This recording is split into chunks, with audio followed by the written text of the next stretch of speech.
Hello. If you've followed my channel for a while, you will know that I do quite a lot of pedal demos, and I've got a average collection of pedals. You know, it's not the best, but I've got a few pedals. So I was setting up a pedal board the other day and I was using the T-Rex Fuel Tank Junior, which has got 5 isolated outputs on it. And I was thinking to myself, if I could only use 5 pedals for the rest of my life, what would I choose? So I thought I'd do a little video to show you which ones I would choose. I hope you enjoy the video. If you do, make sure you like it, subscribe, and hit the little bell to allow notifications so you get told every time I release a new video. So here are my top 5 pedals and why I would pick them. So pedal number 1 is the Boss TU3. I've also used a TU2 with equally good results in the past. I have also used other tuners, but if I could only use one tuner, I would use this.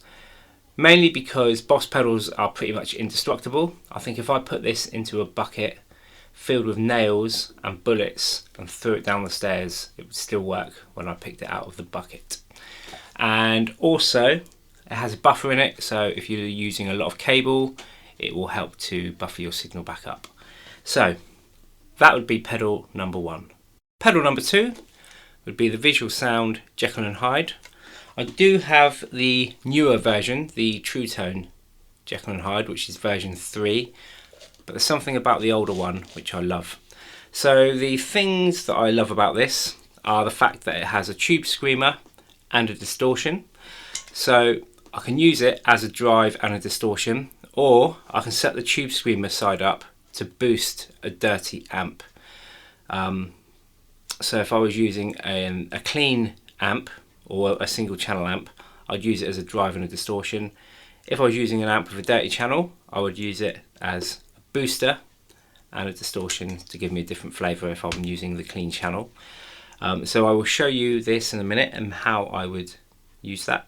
For all my modulations, I would use this, the Source Audio Orbital Modulator. Now this pedal is awesome. It's got a load of different modulation effects on there. The phaser is great, and I will show you how that sounds in a minute, and it works really well with drive pedals as well.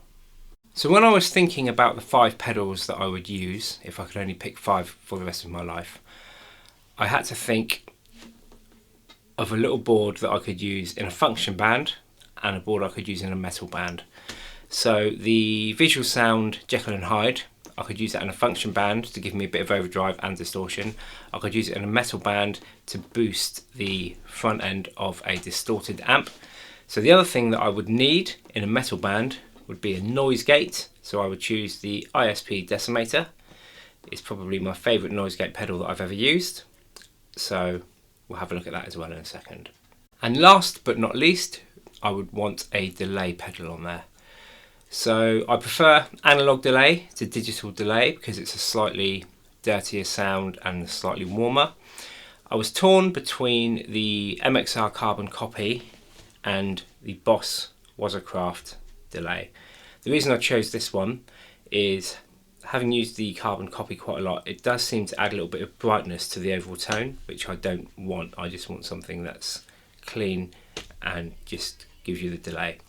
And this pedal is brilliant. I absolutely love it. It's my favourite delay pedal that I've used so far. So that would be the delay that I would use. So now let's put the board together and have a little listen to how this board would sound. All guitar tones will be recorded with the Laney Ironheart 60. So I'm going to use this little homemade pedal board that I made 7 or 8 years ago. I made a video on how to do these, so if you want to have a look at that, I'll put a link in the description. But this is a little board that I made a few years ago, and it's served me well over the years. So I'm going to stick all my pedals on here.